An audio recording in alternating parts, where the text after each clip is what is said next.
सुनने में थोड़ा अजीब लगता है, लेकिन ये सच है कि मैं एक लड़की होकर मैकेनिक हूँ। मेरे शौहर की वर्कशॉप, बल्कि वो वर्कशॉप भी मैंने ही से बना कर दी थी। हम दोनों मिलकर वर्कशॉप पर काम करते थे और हमारी पूरे इलाके में एक नाम था। हम पहाड़ी इलाके में रहते थे, जिसकी वजह से यहाँ गाड़ियाँ अक्सर खराब रहती थी। मेरा शौहर सुबह सुबह वर्कशॉप चला जाता, जबकि मैं घर का कामकाज करके अपने बेटे को स्कूल भेजकर फिर जाती और जाते ही गैराज में खड़ी गाड़ियों का एक जायजा लेती। मुझे गाड़ियों में शुरू से बहुत दिलचस्पी थी और एक वक्त में एक मशहूर रेसर थी मैं, लेकिन आज मैं गुमनाम इलाके में एक पुरसुकून जिंदगी बसर कर रही थी। और ऐसा क्यों था, इसके पीछे भी एक लंबी वजह थी। जैसे ही मैं गैराज में गई, वहाँ खड़ी एक लंबी गाड़ी और चकचक करती गाड़ी ने मेरी तवज्जो अपनी जानिब खींच ली। मुझे एहसास हुआ था कि मैंने वो गाड़ी पहले कहीं देखी है। मैंने अपने शौहर से पूछा कि उबैद, ये गाड़ी किसकी है? उसने जवाब दिया, खान साहब की है। खान साहब हमारा पुराना कस्टमर था, जो अपनी हर गाड़ी हमसे ही ठीक करवाता था। अपनी गाड़ियों की सर्विस हमसे करवाता था। लेकिन पहले मैंने कभी इसके पास ये गाड़ी नहीं देखी थी। मैंने पूरी गाड़ी को हाथ से छुआ और मेरी आंखों में आंसू आ गए। कभी मैं भी ऐसी गाड़ियों की मालिक थी, लेकिन अब खैर कोई नहीं। मैं अपनी जिंदगी में बहुत खुश थी। मेरा शौहर, मैं और मेरा बेटा, हम तीनों अपनी जिंदगी में बहुत खुश थे। हमारी छोटी सी दुनिया ही हमारी जन्नत थी। आज वर्कशॉप पर काम ज्यादा था। हमने एक दो मुलाजिम भी रखे हुए थे। मेरे शौहर ने मुझे कहा कि मैं खान साहब को गाड़ी देकर आता हूँ, तुम जरा ध्यान रखना। लेकिन मैंने अपने शौहर से कहा कि आज गाड़ी मैं देकर आती हूँ। जाने क्यों आज मेरा दिल मुझे कुछ इशारा कर रहा था, जैसे कुछ अजीब होने वाला हो। मेरे शौहर ने मुझे चाबी दे दी, क्योंकि वो जानता था कि मैं बाकी लड़कियों से जरा मुख्तलिफ थी। इसीलिए उसने मुझे चाबी दी और मैं गाड़ी में बैठी और जन से गाड़ी भगा कर ले गई। ये पहाड़ी इलाका था। अक्सर कई जगहों पर सिग्नल बिल्कुल बंद हो जाते हैं। अभी मैं वर्कशॉप से थोड़ा ही दूर आई थी जब अचानक मुझे कॉल आ गई। मैंने देखा तो मेरे बेटे के स्कूल से कॉल थी, लेकिन उसकी टीचर कह रही थी कि उसकी तबीयत खराब है। लेकिन फिर सिग्नल चले गए और मुझे गाड़ी रोकनी पड़ी। मैं मोबाइल उठाकर जरा दूर आई कि सिग्नल आ जाए, लेकिन फिर टीचर का नंबर नहीं मिल सका और मैं वापस गाड़ी में जा बैठी। अब मैं सोच ही रही थी कि अपने बेटे को लेने स्कूल जाऊं, क्योंकि मैं डर गई थी। मुझे अपने बेटे से बहुत प्यार था। मैं परेशान हो रही थी कि सुबह तो वो बिल्कुल ठीक गया था, अब उसे क्या हो गया। मैं गाड़ी में बैठी उसे स्टार्ट करने लगी। अभी वो चली ही थी कि अचानक किसी ने मेरी गर्दन पर कुछ रखा और कहा कि जिधर मैं कहता हूँ उधर गाड़ी घुमा लो। मेरे तो जैसे सांस खुश्क हो गए। मैंने गर्दन मोड़कर देखा तो एक शख्स क्या मास्क मुंह पर लगाए मुझे घूर रहा था। मेरे तो होश ही उड़ गए। जाने ये शख्स कौन था और कब मेरी गाड़ी में सवार हुआ। कौन हो तुम? मैंने डरते डरते पूछा। मेरी बात सुनकर वो दबे लहजे में गुर्राया, जो मैं कहता हूँ वो करो, वरना सारी गोलियां खोपड़ी में उतार दूंगा। और मुझे उसके कहने पर गाड़ी का रुख मोड़ना पड़ा। ये एक सुनसान रास्ता था। अब मेरा ज़हन आहिस्ता आहिस्ता चलने लगा था और फिर मुझे एहसास हुआ कि जब मैं गाड़ी रोककर बाहर निकली, यकीनन वो तब गाड़ी में सवार हुआ था, क्योंकि मैं गाड़ी को लॉक करना भूल गई थी। मुझे समझ नहीं आ रहा था कि ये हो क्या रहा है। मेरा बेटा स्कूल में बीमार था, मुझे इसे लेने जाना था।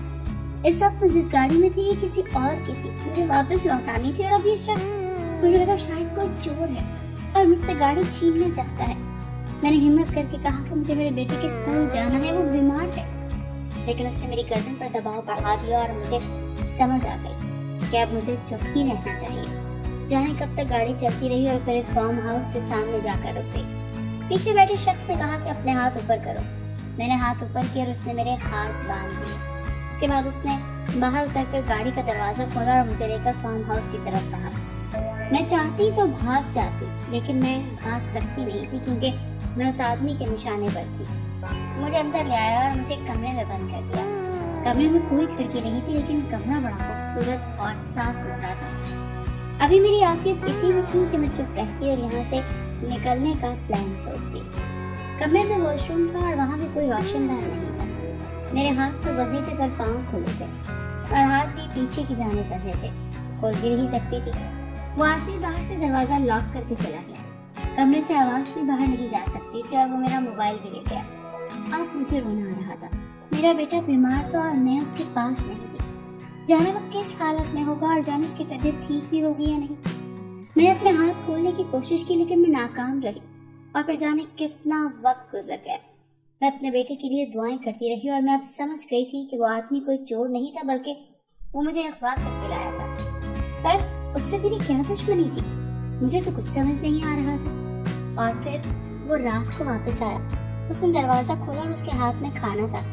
मैं उसे देखते ही चिल्लाई कि तुमने मुझे यहाँ कैद क्यों किया है? मेरा बेटा बीमार है, मुझे उसके पास जाना है। उसने खामोशी से खाना लाकर बेड पर रखा और फिर मोबाइल निकाला और इसमें एक वीडियो लगाकर मेरे सामने रख दी। और जैसे ही मेरी नजर स्क्रीन पर पड़ी, मेरी तो जैसे जान ही निकल गई।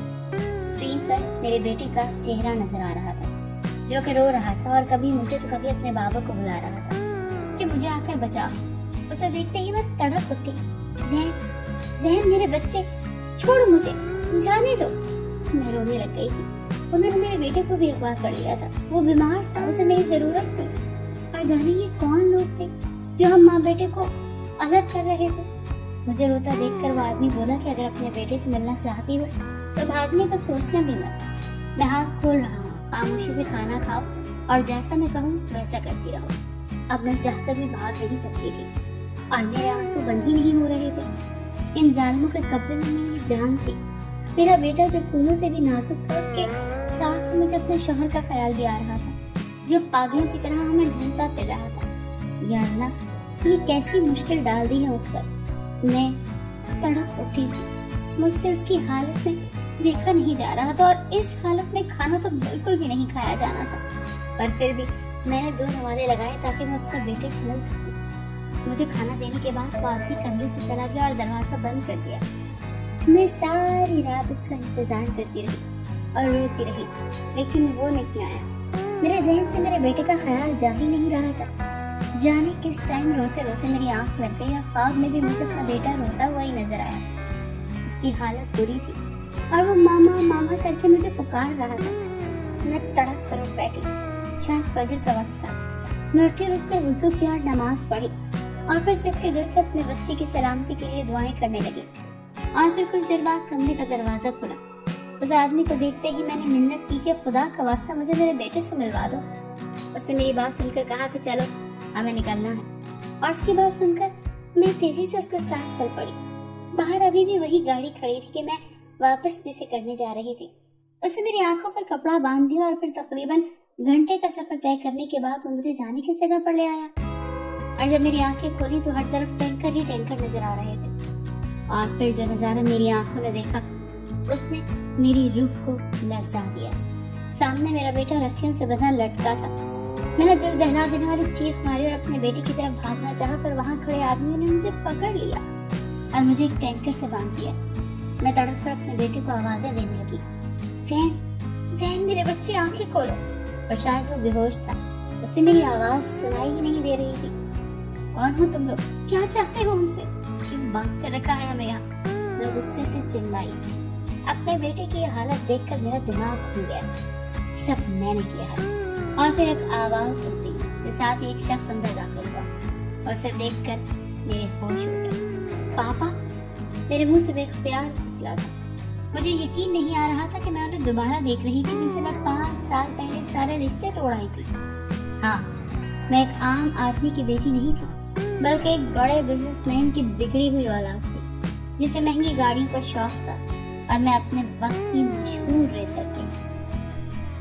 मेरे कहने से पहले मेरा बाप मेरी हर ख्वाहिश पूरी कर दिया करता था। उसके लाड प्यार ने मुझे जिद्दी और खुदसर बना दिया था। और फिर एक दिन मेरा एक्सीडेंट हो गया। तब मैं अपने बाप से किसी बात पर जिद करके घर से निकली थी और मैं जानबूझकर अपनी गाड़ी दरख्त में दे मारी थी और मुझे वो बैग मिला। वो आम सा गरीब आदमी था जो एक मैकेनिक था, लेकिन उसने मुझे और मेरी गाड़ी को संभाला, मुझे अस्पताल लेकर गया और जब तक मुझे होश नहीं आ गया वो अस्पताल में रहा। मुझे उसकी सादगी पसंद आ गई और फिर जाने कब मुझे उससे मोहब्बत हो गई। उसने मेरी बिल्कुल पहले जैसी तबीयत ठीक कर दी। वो मुझसे मोहब्बत नहीं करना चाहता था, लेकिन फिर मेरी मोहब्बत के सामने वो हार गया। लेकिन मेरे बाप को ये मंजूर न था। वो हमारी शादी के लिए ना माने। मैंने सारे हथियार इस्तेमाल किए और फिर मुझे अपने बाप को छोड़ना पड़ा। हम शहर छोड़कर चले गए। मैंने और उबैद ने कोर्ट मैरिज कर ली और हमें लगा था कि हम मेरे बाप की हुदूद से बाहर निकल आए। लेकिन उन्होंने हमें ढूंढ लिया और अब उन्हें अपने सामने देखकर मेरे होश उड़ गए। अपने बेटे की एक दिन की जुदाई बर्दाश्त न हुई तुमसे, और मुझे तुम 5 साल पहले ऐसे छोड़ आई थी, तुम्हें जरा मेरा एहसास नहीं हुआ, वो सर्द लहजे में कह रहे थे। लेकिन मैं जानती थी मेरे बाप की आंखों में सख्त पानी था जिन्हें वो छुपाए हुए थे। मुझे आज पहली बार एहसास हुआ था कि मैंने अपनी मोहब्बत में अंधी होकर कितना बड़ा गलत कदम उठाया था, कि अपने बाप को छोड़ दिया जिसने मुझे दुनिया की हर आसाइश दी थी। वो कितना तड़पे होंगे मेरे लिए, जितना मैं अब अपने बेटे के लिए तड़प रही थी। लेकिन उनकी बात सुनकर मैंने कहा कि अगर आप इस वक्त मेरी मोहब्बत को कबूल कर लेते तो मुझे ये कदम न उठाना पड़ता, और खुदा का वास्ता है अब गड़े मुर्दों को मत उखाड़ो। मेरे बच्चे को छोड़ दे, वो ठीक नहीं है, मुझे उसे अस्पताल लेकर जाना है। मैंने मिन्नत की क्योंकि मैं जानती थी कि मेरा बाप बहुत सख्त था, वो किसी की जान की परवाह नहीं करता था। बेटे की जान प्यारी है तो मेरी शर्त माननी होगी, उन्होंने सर्द लहजे में कहा। मैं फौरन बोली, मुझे बताएं मुझे क्या करना होगा। और फिर तभी 2 आदमी मेरे शौहर को पकड़कर अंदर लाए। वो जख्मी हालत में था, यकीनन उसे मारा गया था। बेटे की जान प्यारी है तो अपने शौहर से तलाक लेनी होगी और हमेशा के लिए मेरे साथ चलना होगा। कितना सख्त बात था ना। उनकी बेटी उनके सामने तड़प रही थी लेकिन उन्हें एहसास नहीं था। मैं उन्हें बेयकीन नजरों से देखती रही। तभी उन्होंने मेरे सामने खोला के कागज रखे। मेरी आंखों से आंसू जारी थे। मेरे शौहर भी भीगी आंखों से देख रहा था। उसे भी अपने बेटे की जान बहुत प्यारी थी। क्या मोहब्बत का अंजाम यही होता? अभी मैं सोच ही रही थी कि क्या करूं। ना मैं अपनी मोहब्बत छोड़ सकती थी, ना अपना बेटा, और वो शख्स जो मेरा बाप था वो अपनी झूठी अना और जिद पर अड़ा हुआ था। इससे पहले कि मैं कागजात पर साइन करती तभी जैन ने मुझे पुकारा, मामा। वो होश में आ गया था और मैं तड़प उठी। उसे दमे की बीमारी थी, उसका सांस बंद हो चुका था। उसकी हालत देखकर मैं और मेरा शौहर मेरे बाप के कदमों में गिर गए कि खुदा का वास्ता हमें जाने दे। प्लीज पापा, मेरा बच्चा बीमार है, मुझे उसे अस्पताल लेकर जाना है, हमें जाने दे। मैं हाथ जोड़े अपने बाप से भीख मांग रही थी। आप भी तो बाप है, आपको भी पता है कि औलाद की मोहब्बत कैसी होती है। मैं अपनी तमाम गलतियों की आपसे माफी मांगती हूँ। आइंदा आप जो कहेंगे मैं वही करूंगी। बस हमें अभी जैन को अस्पताल लेकर जाना है, वो ठीक नहीं है। और फिर शायद मेरे बाप को मुझ पर तरस आ गया। आखिर वो भी तो औलाद का दुख जानता था। जैन को नीचे उतारा गया और हम उसे अस्पताल ले गए। वहाँ से दाखिल कर लिया गया। उसकी तबीयत बहुत बिगड़ चुकी थी। डॉक्टर्स ने कहा था कि जैन के कुछ टेस्ट होंगे।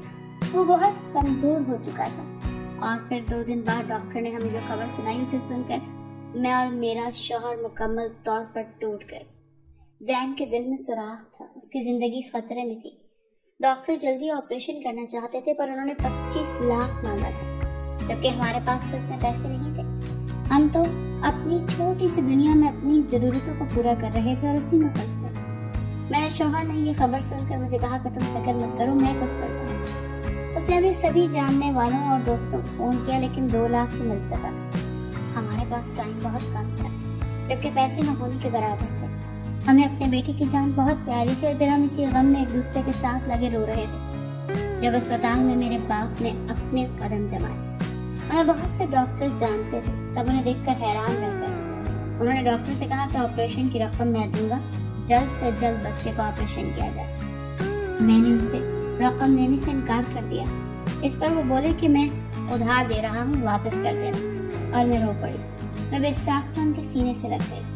इस वक्त वो मेरे दुख को समझ चुके थे और फिर वो भी पिघल गए। कोई भी माँ बाप इतना जालिम नहीं होता।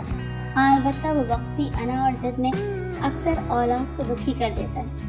पर इससे भी ज्यादा गलत मेरे जैसी लड़कियां करती हैं जो माँ बाप के प्यार और इज्जत को ठोकर मारकर चली जाती है।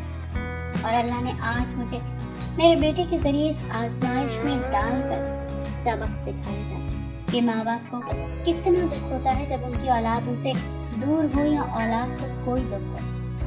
मैंने अपने बाप से सच्चे दिल से माफी मांगी। मेरे शौहर ने भी उससे माफी मांगी और उन्होंने हमें माफ भी कर दिया। वो भी दरअसल हमारी मोहब्बत को देख चुके थे और वो इतने जालिम भी नहीं थे कि हमारे बेटे को हमसे अलग करते। अगले दिन जैन को ऑपरेशन हो गया और अल्लाह के करम से कामयाब ठहरा था। मेरे तो खुशी से आंसू ही नहीं थम रहे थे कि एक तो मुझे मेरा बाप मिल गया और दूसरा मेरे बेटी की जान बच गई थी। मैं, मेरा शौहर और मेरा बेटा हम पापा के साथ आ गए और उनके साथ रहने लगे। मेरे शौहर ने उनका गाड़ियों का शोरूम संभाल लिया था, जबकि वो खुद जैन के साथ बहुत खुश थे। जैन की शक्ल में उन्हें एक बार फिर से मेरा बचपन देखने को मिल गया था। बेशक अल्लाह रहम करने वाला है, जिसने हमें मुश्किल के बाद आसानी अता की थी।